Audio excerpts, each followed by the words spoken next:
Hi, this talk was given at Marlene's Market and Deli in Tacoma, Washington on September 9th of 2017. I was asked by several people if this was going to be given a second time, and I told them that I would videotape it. So it's going to go up on my YouTube channel, and more people who are not able to go to the meeting, go to the talk, are going to be able to access this.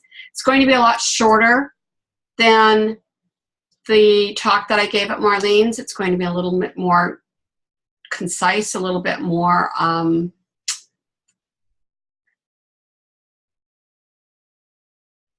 concentrated, if you will.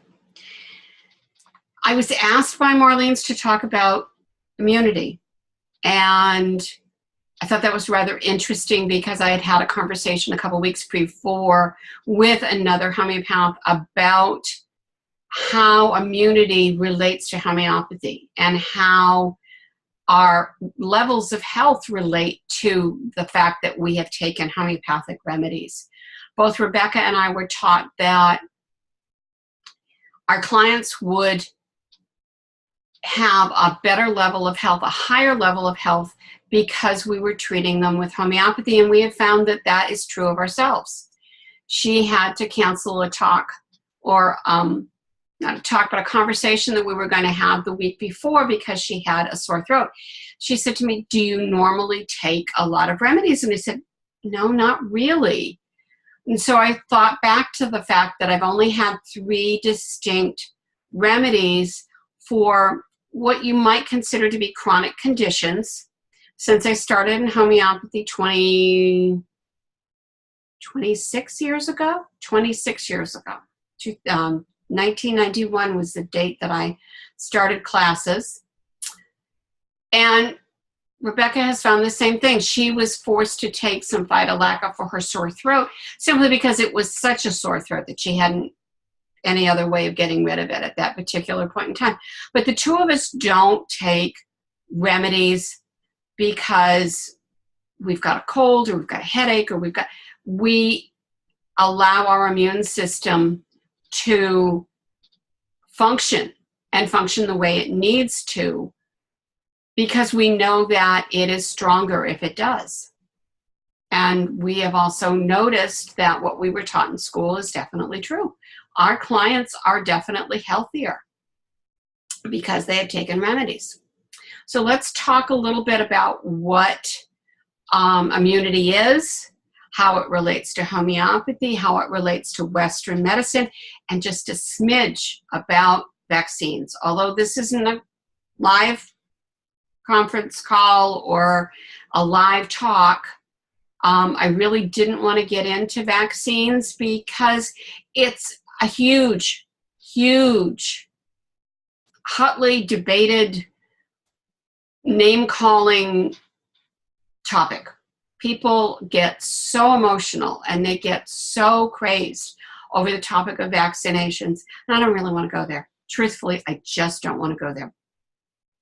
So let's talk a little bit about, how homeopathy and your immune system function together, how Western medicine and your immune system don't function together, and why. And then we'll talk a little bit about vaccinations and how homeopathy sees vaccines, basically. So if you want to talk about immunity, let's go back to the beginning of my education, which is in nursing school. We were taught that your immune system was basically white blood cells and your lymphatic system, which is part of your circulatory system. Your lymphatic system would sort of act as a filter. It would take and filter out the bacteria. Your white blood cells could go there and they could attack the bacteria or the viruses, and therefore you'd be healthier. That was 1970, 71, 72, 73. And your immune system and how it functions changed with the AIDS epidemic. Then T cells were suddenly all the thing that what people were talking about. How are your T cells? Well, nobody knew anything about T cells back in the early 70s. Now, your immune system is 70% in your intestinal tract. in your gut. That is where your immune system resides, which I find fascinating. I find hilarious in a way. And it's just the way that information and research just keeps going and improving and adding to things. Sometimes it doesn't, because when you start looking at various things in the scientific world, you see that at one point in time, science swore that this was the be-all and end-all answer to something. And then a few years down the line, well, we were wrong. And that's what happens in life. That's what happens to everyone in life. You know, what you think when you're a kid and then what you think when you're an adult, they often change. It's just experience. It's more information, more data. As the science, you know, evolves, and as people have other kinds of questions, and things get to the point where we can really figure out, we have, you know, the ability to figure out things. Computer modeling is a wonderful way of figuring out various things. Instead of a piece of paper, you know, you can do a computer model. That's what architects do any longer. They don't write. They may draft, but they don't have to. They can use computers to draft a building, to put a building all together just using keystrokes, which is amazing when you consider it. And this is just within how many years? This is really, and it's an improvement, but then again, it's not, because computers and tech have tended to take us away from one another in a lot of ways and make us a lot more isolated. And we're going to talk about that with immunity as well. Immunity comes in two distinct varieties, if you will. Your innate immunity, which is what you're born with. So babies are born with a functioning immune system. It's not as fully functioning as it could be, but at least they have an immune system. And when they breastfeed, that helps their immune system in a big, big, big way. Not that I'm advocating breastfeeding, because that is a woman's prerogative to choose whether or not to breastfeed. And no one should tell you what to do. This should be your decision. It's the best way to increase a baby's immune system, but if you can't, you can't. Some babies don't latch on well. Some babies, you know, cause a great deal of discomfort, you know, with latching onto the nipple. So there's a lot of reasons and a lot of things that, you know, and don't feel like you are less of a woman because it just didn't work out for you and your baby. Some things don't, and some things weren't meant to be. You know, but if you can breastfeed, it's a wonderful bonding experience for you and baby. And it increases their innate immune system. The other thing that increases their innate immune system goes along with a new word that has come out into the medical field or the scientific field within the last, probably since 2009. I first heard it in 2009. It's a biome. It is a community of microbes, bacteria. You can call viruses a microbe as well. But it's a community. It's an ecosystem. You're a walking petri dish, if you will. Because from the top of your head to the soles of your feet, you are not just a collection of skin cells, eye cells, mucous membrane cells, lung cells. You are also a collection of bacteria. Your skin is covered with bacteria. The interior of your nostrils are covered with bacteria. There's bacteria in your mouth, you know. If you bite somebody, humans' bite is dirtier than, I think, a dog's or a cat's, because we are a walking petri dish. Really and truly, we are a walking petri dish. We have thousands and trillions of bacteria and viruses in our bodies. They contribute to the functioning of our bodies.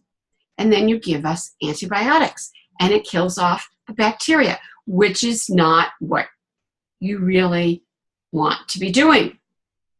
We'll go into that a little bit further when we go into Western medicine, but think about it. Bacteria in your gut, responsible for your immune system. You don't want to kill them. You don't want to just do in your immune system. You want to use antibiotics when they're really necessary. And we'll talk a little bit more about when they're really necessary and when they're not really necessary. Because as a homeopath, I'm not going to tell you not to do things that are Western medicine based. There's a time and a place for both. I would truthfully love to see an integration of both systems of medicine, to the point where when you walk into an emergency room, you are seen by a nurse who does triage and she knows what's going on. She either sends you to an allopathic physician and Western medicine doc, or she gives you to the homeopath that happens to reside in that ER as well. And you get the best of both worlds. This is going to happen when I'm long dead and buried. But it will eventually happen because there is value in both. If I get hit by a bus, I want to go into a hospital. I want somebody to put me back together, and then I want my remedies. And keep your other stuff to yourself. I want my remedies at that point, because my remedies will heal my body. They will take care of any trauma that has occurred. But in order to put a bone back together, you need an orthopedist. Then you need to start taking your remedies. So, we've talked about innate immunity.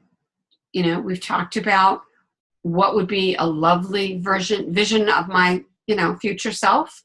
And now we're going to talk about acquired, the other kind of immunity. You have got an immune system that is capable of responding to whatever happens.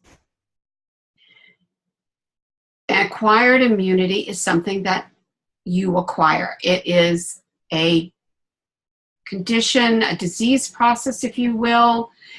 You're a little kid, like I was a little kid, and all of the mothers in town when I was growing up knew what kid had measles, mumps, chickenpox, or rubella. And they would have what you would call a chickenpox party. The one kid that was down with chickenpox or had just been diagnosed with chickenpox would expose, 5, 10, 15 kids to chickenpox. And then we'd all go home and eventually we'd all come down with chickenpox. This was a routine in the 50s. Because then mom knew that so-and-so had chickenpox and your kid came down with all these spots, so they had chickenpox. So then you would say to their pediatrician, okay, she had chickenpox this day, and it went from this day to this day, and it went into the record, and therefore they knew that you had chickenpox. Same thing with measles and mumps and German measles. When I was floating in a hospital working from different floors, on different floors when nurses were either sick or on vacation, I had to have my blood drawn because I was always going into not to pediatrics, but to OB. And in order to work OB, the hospital decided that we needed to be tested for rubella to see whether we'd gotten it or not.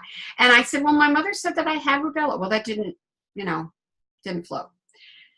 My titers, which meant the number of antibodies that I produced as a response to having had rubella, were very high. Then I went to work for another facility and they didn't want my old test results. They wanted their own test results. So I had the blood drawn again and they were just as high. There wasn't any decrease in my test results. Therefore, I had a really high acquired immunity to rubella. If they had checked chickenpox, if they had checked measles, roseola, measles and rubella are the same. German measles and rubella are the same thing. Roseola is a milder form of measles. If they had checked mumps, I'm not sure they can check mumps, but probably. In some of the bigger institutions, they probably can. They would have all seen that my titers were extremely high. I had all of those childhood diseases. So did everyone in my class. So did everyone in town, because the mothers made sure of it. And these were acquired diseases. These were acquired conditions. Mothers made sure of that. And we acquired the means of not ever having to worry about getting them again. So we had our two types of immunity. The biome that has been discovered, if you will, has been labeled finally by science, by the medical system, has also been found to be important in a newborn. That when a baby is born, they're now finding that when baby is placed on mom's chest and it's skin-to-skin contact, that the biome that mom has, all of her bacteria, whether they're in her respiratory system or whether they're on her skin, or she kisses the baby, if they're, part of her digestive system, her GI system, that skin-to-skin contact gives that baby a boost in its immune system. Mom transfers in some way, and I'm not sure whether science has figured out how, but mom transfers in some really essential way good bacteria to that baby. So a lot of delivery rooms are now starting to do skin-to-skin contact with an infant because of the biome that we are found to inhabit or be part of, more like be part of than inhabit. Because without your biome, without that collection of microbes that form a community, then we would not exist. Your immune system wouldn't function, and anything that you came across, be it a minor cold, would do you in. I mean, your immune system is what keeps you healthy. So your biome has become the newest buzzword, if you will. And it's contributing, and people are saying that it contributes to, in fact, when I went online to see what kind of information I could find, if anything had been added to 70% of your immune system was in your gut, I found that we also produce or harbor bacteria that produce antibiotics, which I find hilarious. I mean, your intestinal system is your immune system, but it also is where you produce a certain amount of antibiotics because that's what those bacteria do, which is really kind of cool. So you've got an immune system that was acquired from all of these diseases or all of these conditions that your mom exposed you to or that other kids exposed you to. You've got an innate immune system. And now let's talk about how to keep your immune system healthy and functioning to its optimal. Enough sleep. Very, extremely, extremely, extremely important. United States, nobody gets enough sleep. When I was a kid, we were all put to bed at 7 o'clock at night. When I was a teenager, we all went to bed by 9, or at least I did. And I'm sure that other mothers, their kids were at least in bed by 10. My nieces, who are now in their 30s and early 40s, were allowed to stay up until 11. Every child needs a certain amount of sleep, and they don't need to be the ones to determine when they go to sleep. Mom needs to do that. Sorry, I'm giving parenting advice, but it's true. Everybody needs a certain amount of sleep. And if you put a child to bed at a certain time, every single solitary night, they will go to sleep. And they will get up in the morning fully rested. Same thing goes with a teenager. Same thing goes with an adult. Your immune system is just as dependent on the amount of sleep that you get. And if you would like to have a stronger immune system, then get enough sleep. The next thing you need to do is look at the amount of nutrition. Do you eat junk food? Do your kids eat junk food? Do you eat processed foods? You know, the things that come up in the center aisles of grocery stores, not fresh fruits and vegetables. You know, making a meal from fresh fruits and vegetables, basically plant-based as much as possible. You can throw in some meat, some chicken, some turkey, you know, some fish, but basically a well-balanced plant-based diet with a certain amount of protein from meat, from chicken, from turkey, fowl, and from fish is the way to help your immune system. Not a lot of sugar, because it depresses your immune system and it sets you up for candida. It sets you up for becoming a yeast factory instead of a biome. A lot of people have candida and don't realize it. That's what fuels the craving for sugar. It's because those yeast subsist on sugar. You need to check and see, or try really hard to do without sugary drinks, sugary foods, sugary sweets. You know, cut down on the sugar and eat a healthy diet. Cut down on the snacks and eat a healthy diet. We don't need snacks in between meals. If you're hungry, you will eat everything that's on your plate. And don't serve people big, huge portions. And exercise. That's the other thing that your immune system would love you for. Exercise. Not just in a gym. Go out for a walk. Take the family for a walk after you've eaten. You know, go out for a short walk every evening. Play ball. You know, throw a football around. Don't get stuck in front of a computer. Don't let your kids be stuck in front of a computer, in front of an iPad, in front of a tablet of some sort. This is not going to contribute to their well-being. This is going to contribute to dumbing down of America, basically. We do better when we interact with our environment. That's how kids learn. That's how we stay healthy, is interaction with the environment. When I was a kid, there weren't any Clorox wipes. Mothers weren't wiping every surface down.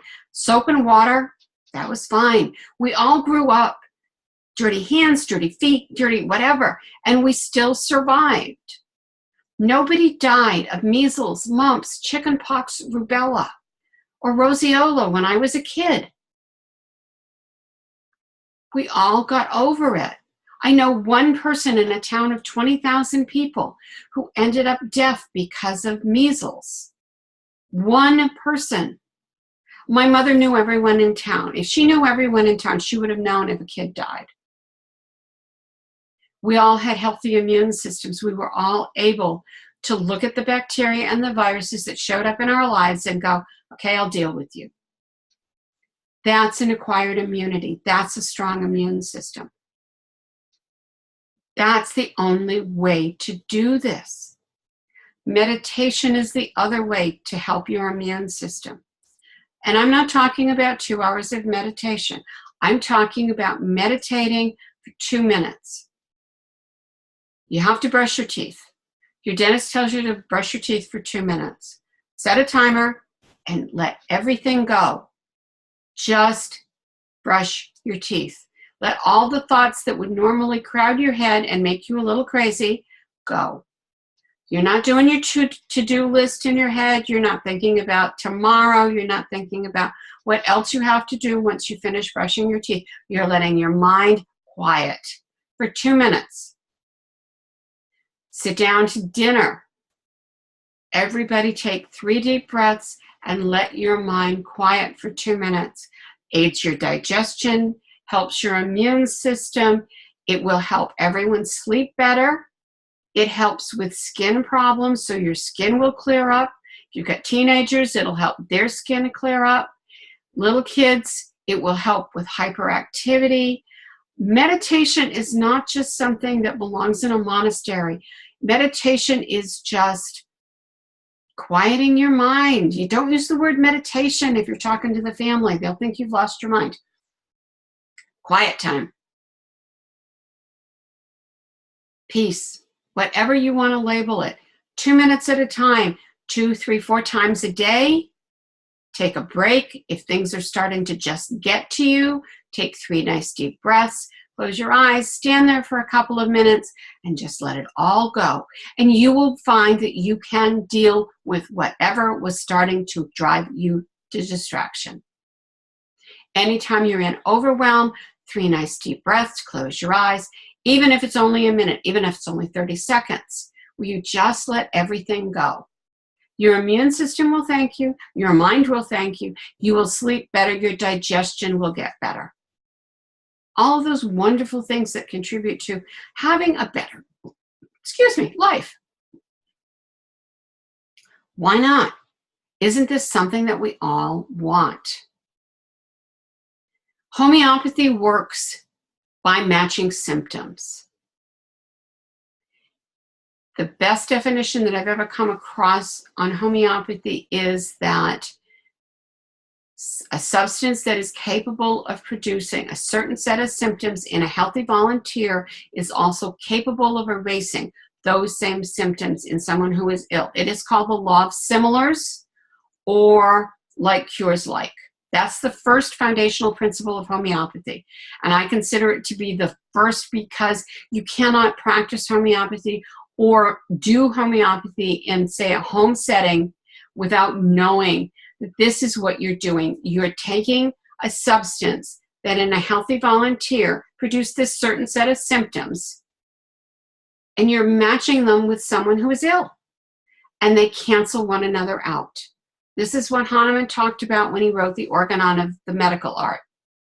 It was the book that he originally explained homeopathy in.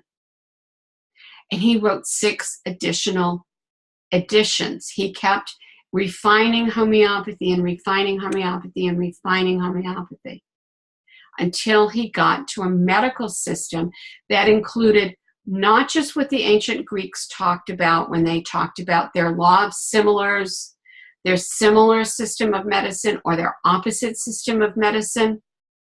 The ancient Greeks had 2 separate systems. Western medicine went with that of the opposites, and the other one was allowed to just be discarded until Hahnemann came along. And he put it into practice. He had a situation that came up in his life that all of these pieces, sort of like a jigsaw puzzle, just kind of came together. And he started to experiment, and he started to question, and he started to ask, well, what if?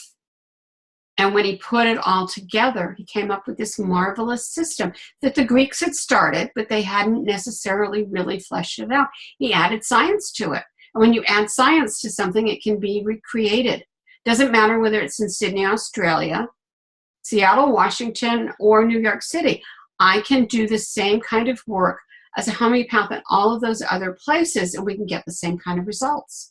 Or a mother.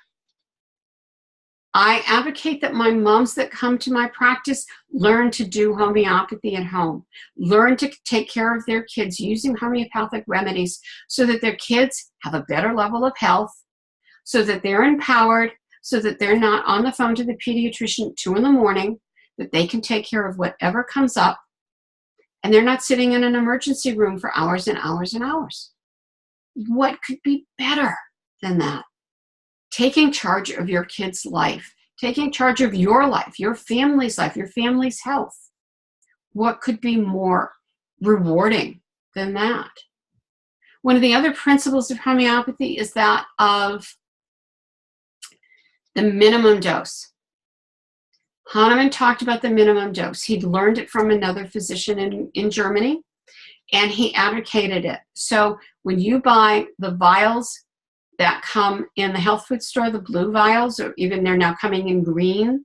Sometimes you find them in yellow or even purple, because they're coming up in a variety of different kinds of potencies. We're not going to talk about potencies. If you're interested in learning about how a remedy is actually manufactured, how it's made, go to YouTube and put in remedy preparation, English homeopath, a UK homeopath, put together this really cute, really short video on how remedies are made and why they're an X potency and why they're a C potency, and what's the difference between the two. And all it really is the dilution, how much dilute they are, how dilute. In the United States, it's a C potency. In England and in Europe, it's an X potency. And who knows why the United States went another way, but we did. And now that there are C potencies out there, there are X potencies out there, so you can buy either one. They're interchangeable. As long as you've got the right remedy, it doesn't matter what you've purchased. Just use what you've got. So we're talking minimum dose. Instead of 3 to 4 little of those little round pellets, you need 1 from the vials. The boxes that you see at health food stores that are labeled sinusitis, teething, they contain anywhere from 5 to 8 individual remedies that were chosen based on the condition they treat. They don't treat individual people. They treat conditions. Teething is a condition. It's not a disease. Nobody's sick with teething. But they contain anywhere from 5 to 8 individual remedies known to take care of that particular condition. Well, if you've got the wrong complex, if you've got the wrong combination, because there are 2 for colds, one is cold calm and one is alpha CF. And they both contain separate remedies. There's no crossover between them. So one contains a certain number of remedies and the other one contains a different set of remedies. I can take alpha CF for a cold and it takes care of my cold. A friend of mine cannot take alpha CF. It doesn't do a thing for her. So if you're going to go to a health food store and you're going to maybe get a combination for a cold, just on the off chance that somebody in the family is going to come down with a cold, it's the fall, school started, you don't want to think about a single remedy. You don't want to have to figure out what remedy you're going to need based on the individual that's sitting in front of you. Get both of them. That way it covers you for either one kind of a cold or another kind of a cold. If one tablet doesn't start to help the process, then you probably have the wrong combination and go to the next one.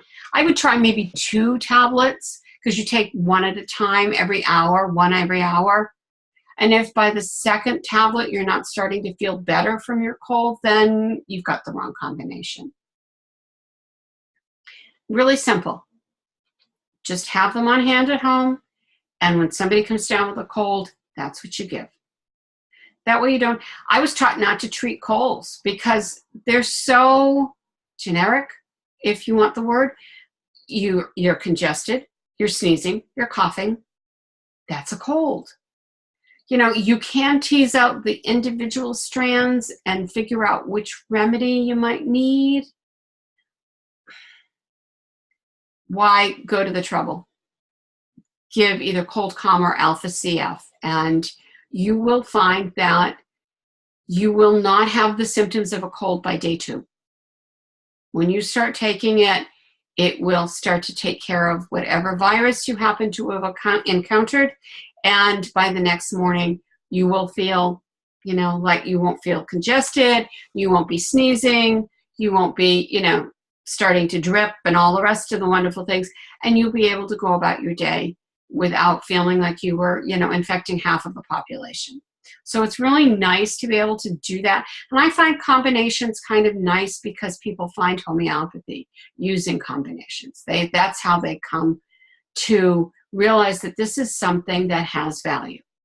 So they buy them and then they start investigating a little bit more, and maybe they start to join a homeopathic study group and pick up a few books, and they come to homeopathy in that sort of a way. The next thing I want to talk about, it besides minimum dose and single remedy, selecting the one remedy for that particular condition, is the totality of symptoms, which is not something that Western medicine excels at.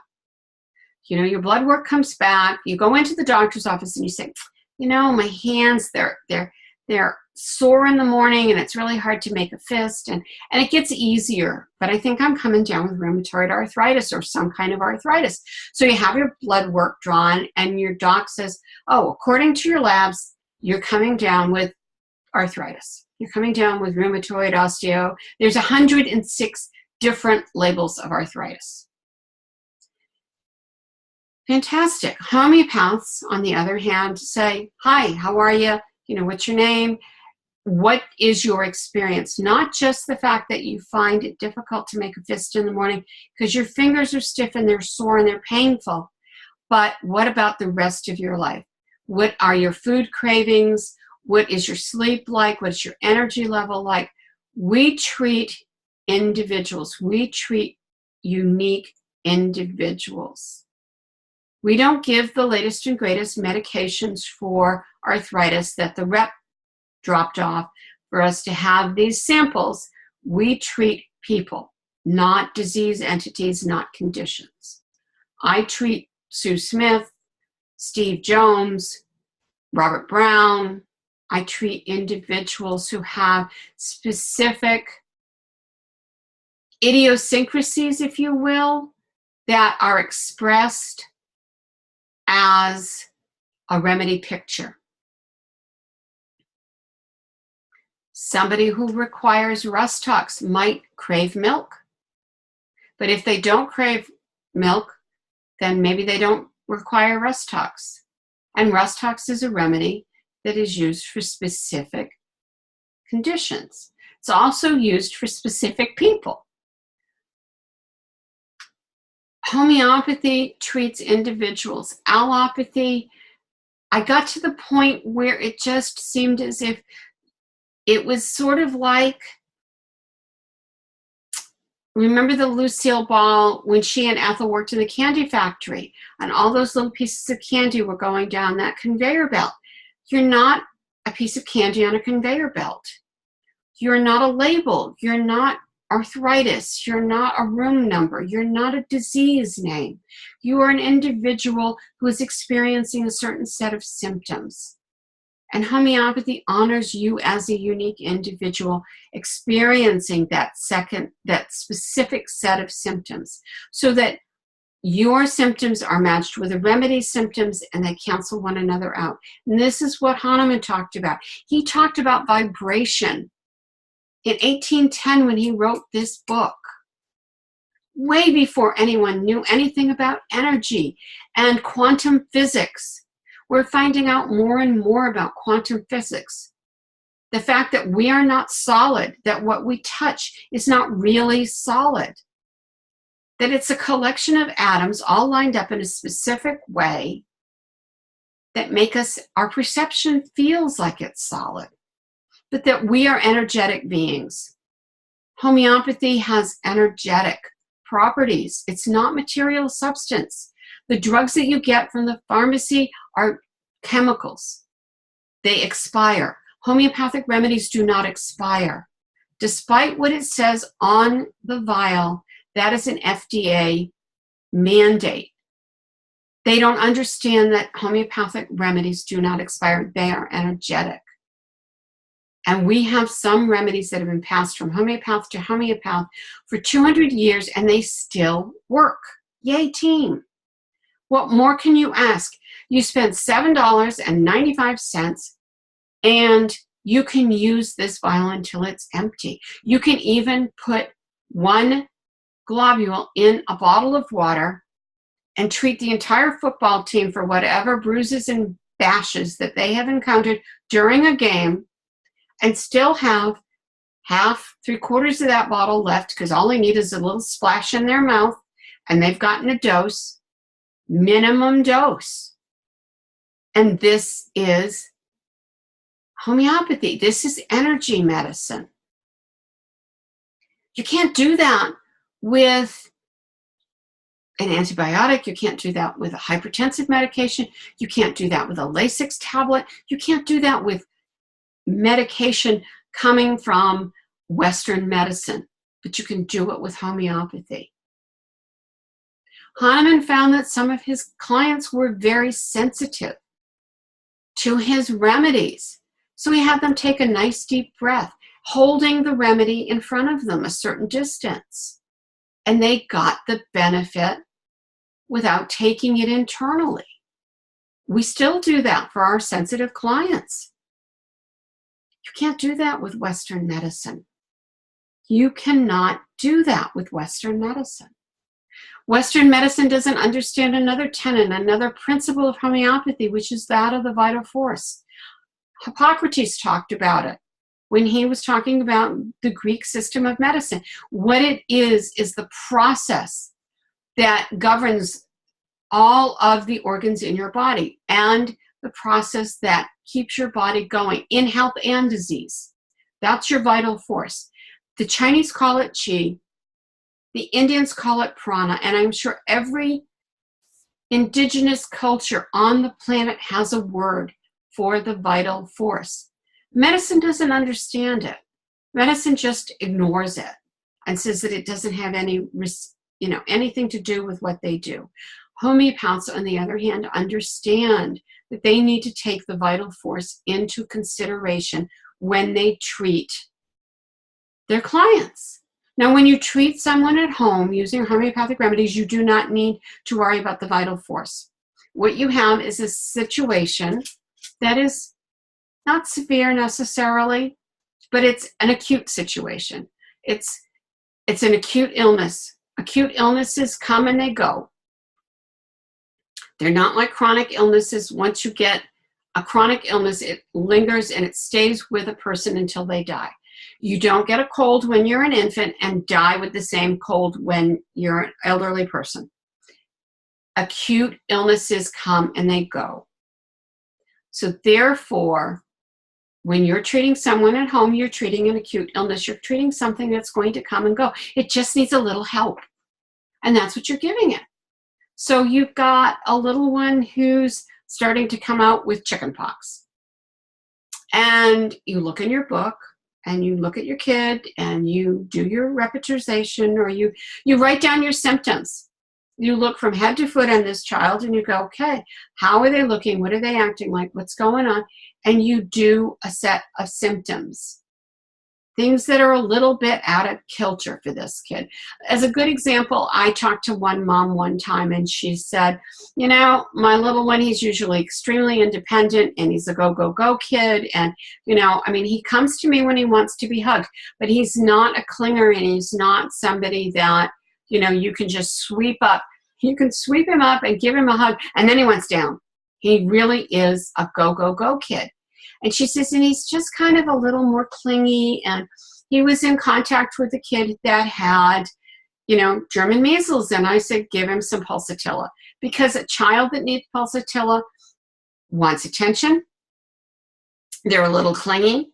They might be a little weepy. But they have been exposed to a childhood disease that might require pulsatilla. She never called me back. So I figured pulsatilla was what he needed. And he went back to being his little go-go-go self. So you're looking for things that are a little off on your kid. They're not usually bright red, or they're not usually this way, or they're not usually fearful, or they're not, and those are the symptoms that you're going to write down and figure out which remedy that you need to give, because it's an acute illness and you just want to help that immune system. You just want to shorten, say, measles from something that takes a week to 10 days to something that maybe is 4 days, so that they get the benefit of their immune system actually taking on this bacteria, this virus, whatever. Can't remember whether measles is a virus or a bacteria. Doesn't matter. The immune system will take it on and it will produce the antibodies that it needs to be able to say, hit the road. That's all you're looking for. And their vital force will return to where it was before, even a little higher. They will be a lot less inclined to come down with a cold, come down with the flu. Accidents and emergencies are totally different. Those things are outside influences that cause a problem. But to get a cold is not a problem. It's, an illness of some sort. So those are your foundational principles. There's only 5 of them. There's actually more, but 5 are the ones that you cannot get away from. You can't get away from the law of similars, because that is the definition of homeopathy. You're matching symptom to symptom. You can't get away from minimum dose, because that's what works. Rather than take an entire vial of oscillococcinum, which is a remedy for the flu, and that's the box instructions, take the entire vial, take one pellet. They're so small. They're the size of a poppy seed. You're going to need your eyebrow tweezers, but you do not need to take the entire vial. Number 1, it takes forever for all those little tiny things to dissolve. And number 2, you just don't need the entire vial. You need 1 pellet.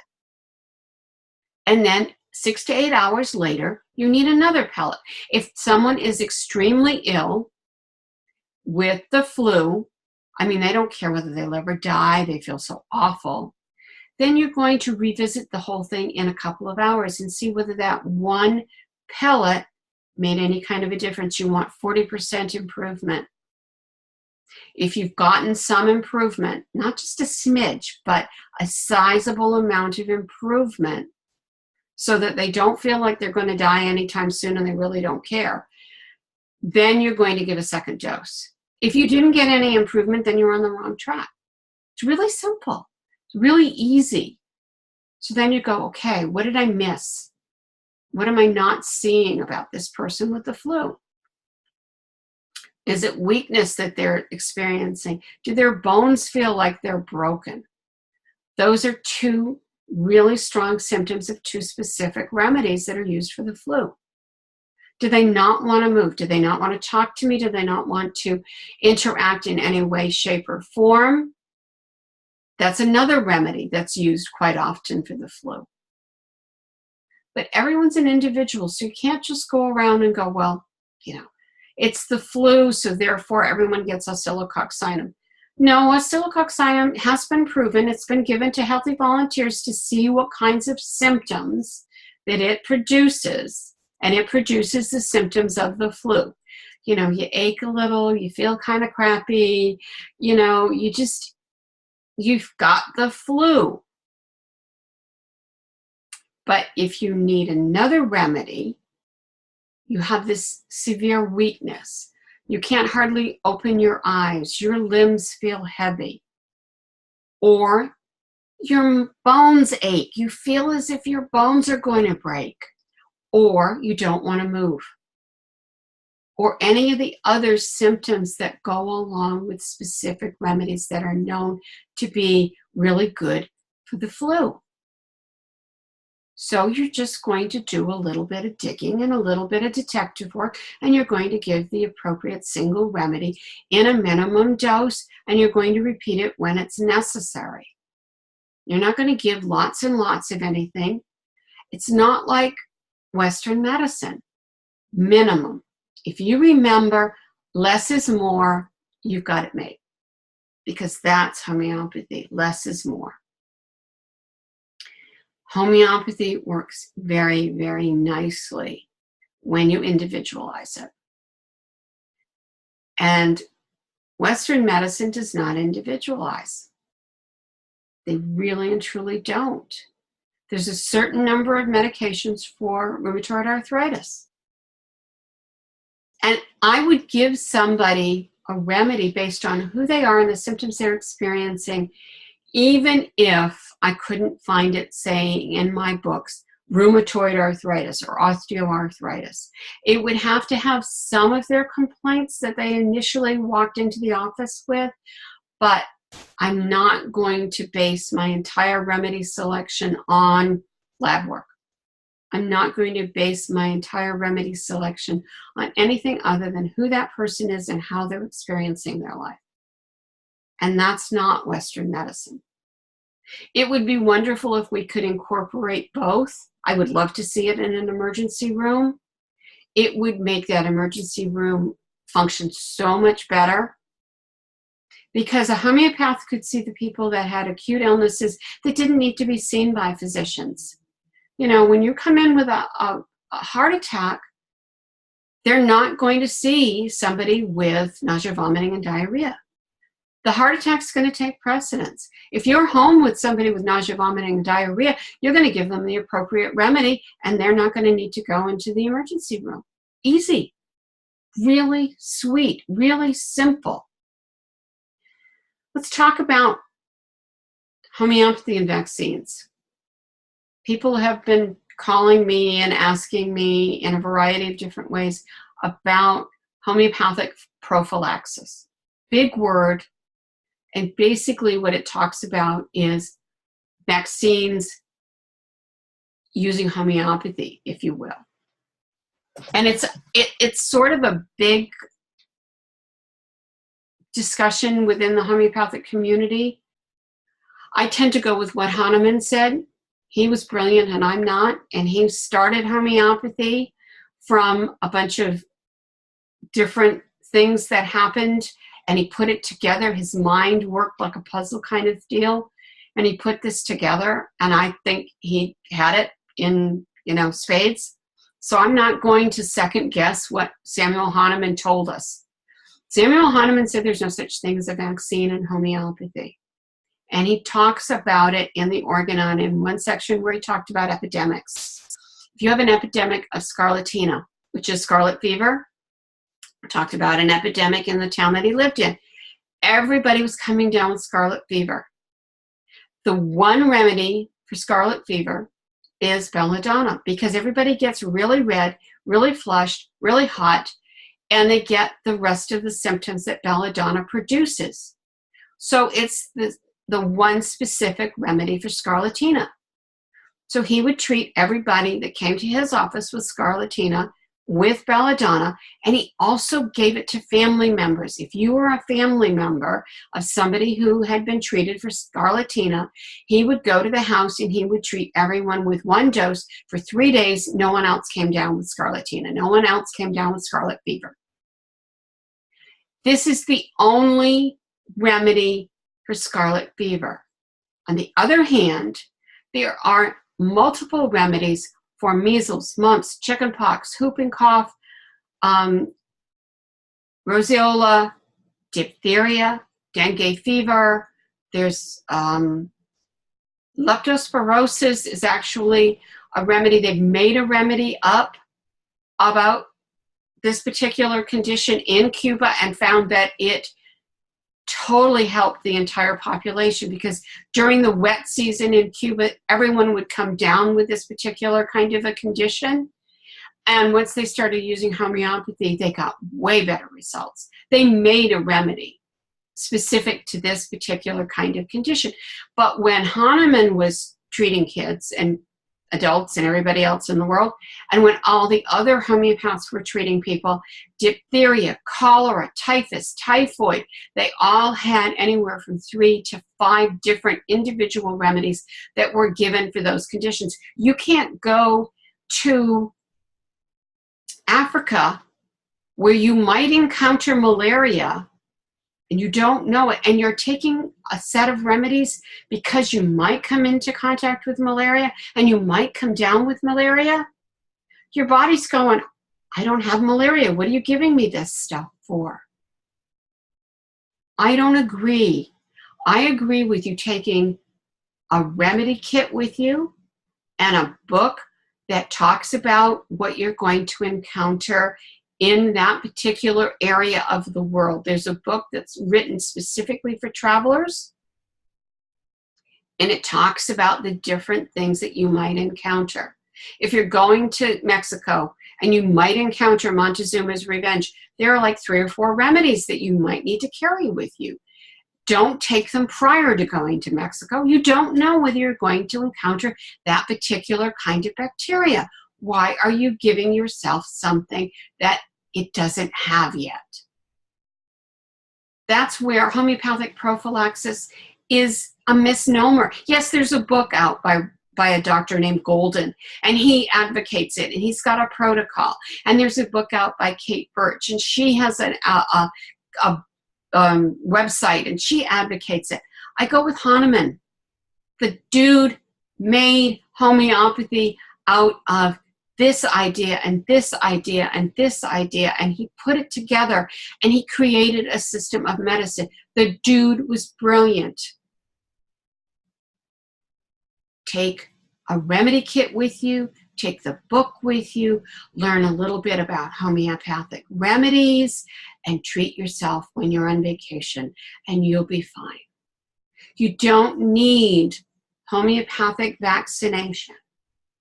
You don't need allopathic vaccination. You're introducing in an injection aborted fetal cells, because that's what's used in the broth that's making up that particular batch of vaccine. Monkey kidney cells. They say that they've taken the thimerosal, which contained mercury, out of vaccines. I don't tend to trust pharmaceutical manufacturers a whole lot. I don't anymore trust the United States government because they hold 22 patents on vaccines. They have a financial incentive to get people to use vaccines. The CDC has a financial incentive to have you vaccinate your kids.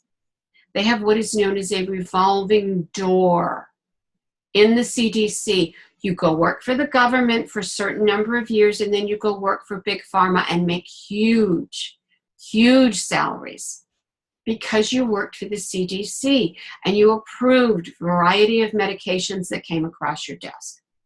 It's legal. It's not ethical by my standards and by my lights, but it's legal. The same goes with the FDA. It's legal, and it happens on a daily basis. Why would you take a vaccine that in 1987, the United States Congress wrote a law and passed it that absolved any manufacturer of a vaccine from any suing, any legal liability? You cannot sue a vaccine manufacturer. The United States Congress made it illegal to do so. But these things are they're helpful and they don't do any harm, etc., etc. Yeah, they do. They kill people. They kill kids. They take away somebody's life by producing damage. The kids that were walking, talking on every one of their growth, guidelines and their growth. I don't have kids, so I can't remember what they called. They fall back and they can't speak and they can't crawl anymore and they can't walk anymore. I saw a YouTube about, I can't remember what cheerleading squad she was on for one of the NFL teams. She was 20 some odd years old. She received the Gardasil vaccine because that was what she was supposed to do. It totally damaged her central nervous system. She can't run anymore. She used to be a runner for her exercise. She can't run anymore. If she runs backwards, she can, but she cannot walk forwards because it's so damaged her central nervous system. This is where they attack. These vaccines attack your nervous system. You're talking about an infant. You're talking about a baby that has not got a fully developed central nervous system, and you're giving them how many doses of vaccine before they even hit 2? You're talking about an infant that has just been born and you're giving hepatitis B vaccine to. Hepatitis B is only contracted by somebody who is an IV drug user or someone who has sexual congress, which means prostitutes. It's passed through the Sex Act. Do you know an infant that is out on the local drag scoring with Johns or scoring a hit? No. Then why are they giving hepatitis B to a newborn baby? Because I read it gives the parents, gets them into a habit. Do you know how much they make from each one of these shots? The last I saw was $125 per injection. That's a decent amount when you consider. We're going to put a little of this injection in, a little of this injection in.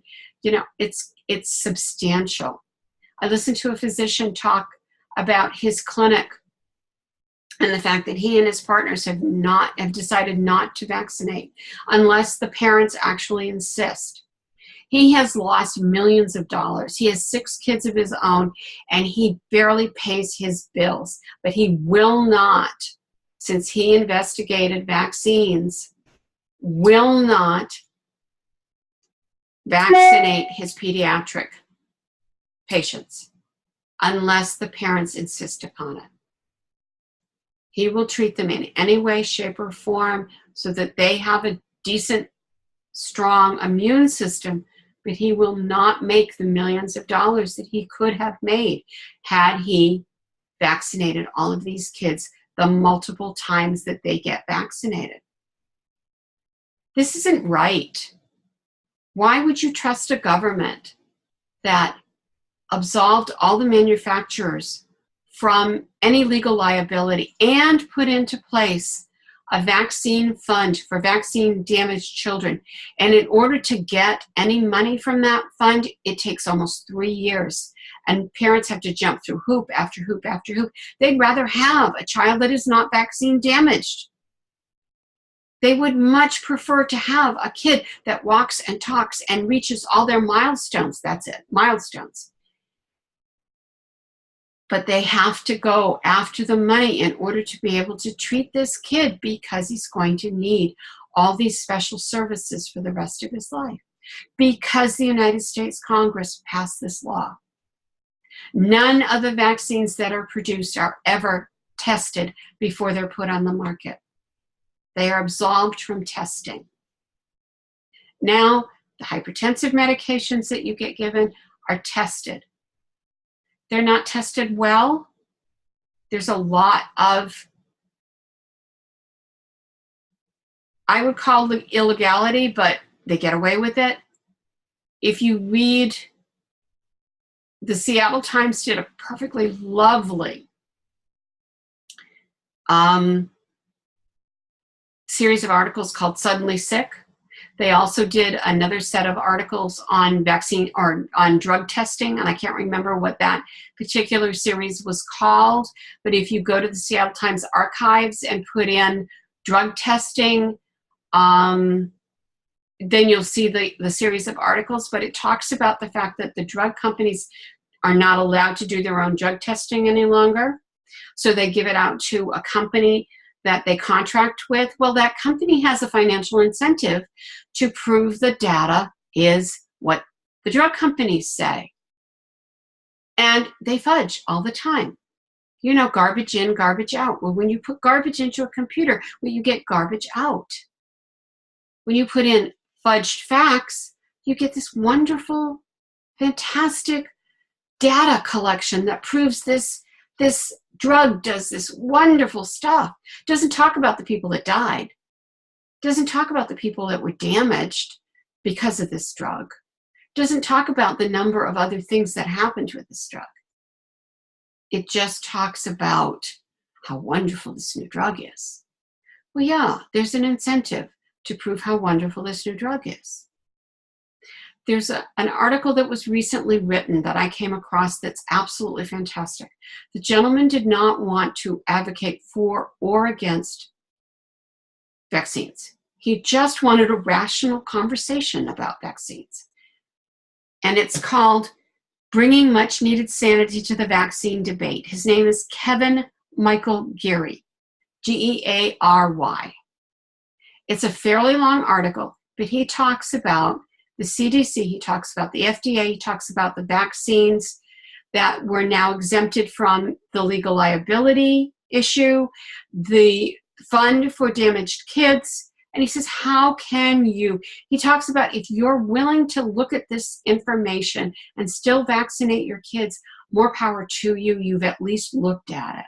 But if you haven't looked at this information, you haven't investigated it, and you talk to the anti-vaxxers and you call them names, then you have no right to be doing that because you don't have the facts.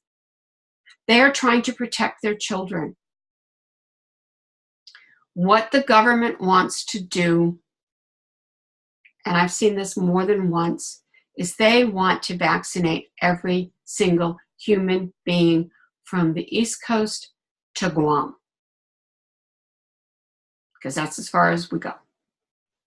Every kid, infant, toddler, teenager, adult, you are supposed to be vaccinated again and again and again.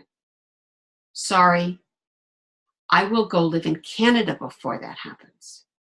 I'm not sure they welcome me, but I would go live on an island. Well, no, after Hurricane Irma and Jose and Maria, I'm not really interested in the islands either. The thing is, we have to be vigilant. There is huge, huge money in vaccines. There's not huge money in your immune system. It isn't something that you can patent. Keep your immune system healthy. Flu season, take extra vitamin C. Take your vitamin D, because that has been found to be something that we are all lacking in. And unless you live in an area where there's sun in the winter, like say a snowy area like New England or the Midwest where it snows a lot, but it also has its sunny days. The Pacific Northwest, not so much. So you have to take vitamin D when you live here. But you need to get your vitamin D levels checked, and you need to take the appropriate amount of vitamin D in order to bring your levels up to what you need. Vitamin C, vitamin D, probiotics. Wash your hands enough in the wintertime when it's flu season, and you're fine. Get enough sleep, get enough nutrition, get enough exercise, and you don't have to worry about whether you've got to have to take that flu vaccine.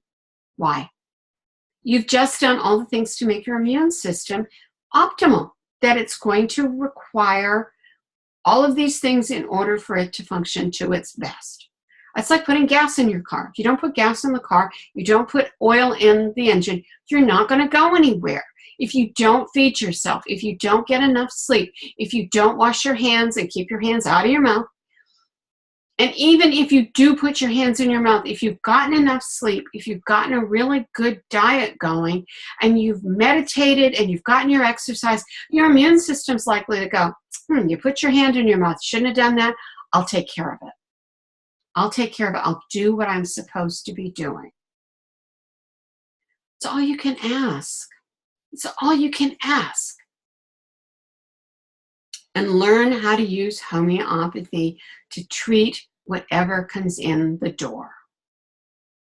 Your husband comes home and he says, I don't feel so good. Your kids come in, or you're going, I'm not feeling so hot. Maybe I need to take a good look at what's going on. How do I feel? What's going on with me? And take the appropriate remedy. You can do this.